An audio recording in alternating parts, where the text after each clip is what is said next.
2024 parliament ഇലക്ഷനുമായി ബന്ധപ്പെട്ട് 2025 ഈ ഇലക്ഷന് എന്തൊക്കെയാണ് എഡ്ജ് കിട്ടാൻ സാധ്യത? ഒരു കാര്യം ഞാൻ പറയാം. കേരളത്തിന്റെ ചരിത്രം എടുക്കുകയാണെങ്കിൽ ഈ പഞ്ചായത്ത് നഗരപാലിക ഇലക്ഷൻ എപ്പോഴും മുൻകൈ വരുന്നത് ഇടതുപക്ഷത്തിനാണ്. കാരണം അവർക്കാണ് കേരളത്തിൽ ഏറ്റവും നല്ല ഇലക്ഷൻ മൈക്രോ മാനേജ്മെന്റ് ഉള്ളത്. അതാണ് ഇതിന്റെ പ്രധാന കാരണം. ബൂത്ത് തലം മുതൽ വാർഡ് തലം മുതൽ ഓരോ വീടുകൾ കേന്ദ്രീകരിച്ച് അവരൊരു കേഡർ പാർട്ടി ആയതുകൊണ്ട് അവർക്ക് ഓരോ വോട്ടേഴ്സിനെയും കണക്ട് ചെയ്യാൻ സാധിക്കും.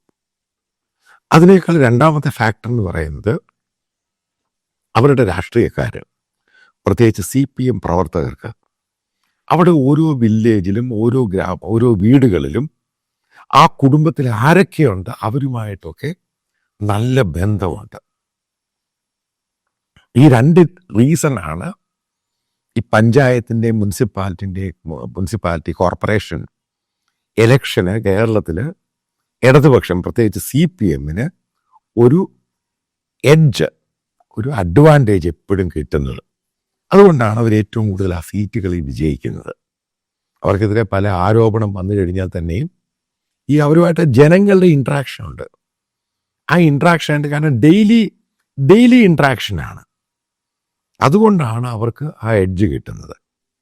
അതിനകത്തോട്ട് കോൺഗ്രസ് പലപ്പോഴും പല രീതിയിൽ കയറാൻ ശ്രമിച്ചപ്പോഴും ചില ഭാഗത്തൊക്കെ സക്സസ് ആയിട്ടുണ്ട്. മറ്റേ വലിയൊരു ഭാഗത്തും വലിയൊരു സംഭവങ്ങളിലും, അതായത് വലിയൊരു കേരളത്തിൻ്റെ ആകപ്പാട്, അതായത് ടോട്ടൽ എടുത്തു കഴിഞ്ഞാൽ കോൺഗ്രസിനോ ഇടതുപക്ഷത്തിനോ കാര്യമായ ചലനം, അതായത് പിടിച്ചു മാറ്റി അവരെ മുഴുവനും തോൽപ്പിക്കാനൊന്നും കഴിഞ്ഞിട്ടില്ല. ഇനി കഴിയുമെന്ന് എനിക്കത്ര വിശ്വാസവുമില്ല. ഞാൻ ഈ ഇലക്ഷന് കാണുന്ന പ്രധാനപ്പെട്ട ഒരു കാര്യം, അതായത് വരാൻ പോകുന്ന 2026 നിയമസഭാ ഇലക്ഷന് മുമ്പ് 2024 നടന്ന പാർലമെന്റ് ഇലക്ഷന് BJPക്ക് ഒരു അഡ്വാൻറ്റേജ് എഡ്ജ് കിട്ടി. ആ രീതിയിൽ ഈ പഞ്ചായത്ത് ഇലക്ഷനിൽ ജനങ്ങൾ ആ രീതിയിലൊരു ചിന്തയും കൂടെ ചിന്തിച്ചു കഴിഞ്ഞാൽ കൃത്യമായിട്ട് ഞാൻ പറയാം, BJPക്ക് പല കോർപ്പറേഷനും പലയിടത്തും ജയിക്കാൻ സാധിക്കും. പ്രത്യേകിച്ച് തിരുവനന്തപുരം ജയിക്കാൻ സാധിക്കും. തൃശ്ശൂർ അവർ നല്ലപോലെ, അതായത് അവിടെ UDFും LDFും തമ്മിലുള്ള ഫൈറ്റാണ്. അവിടെയും വലിയ രീതിയിൽ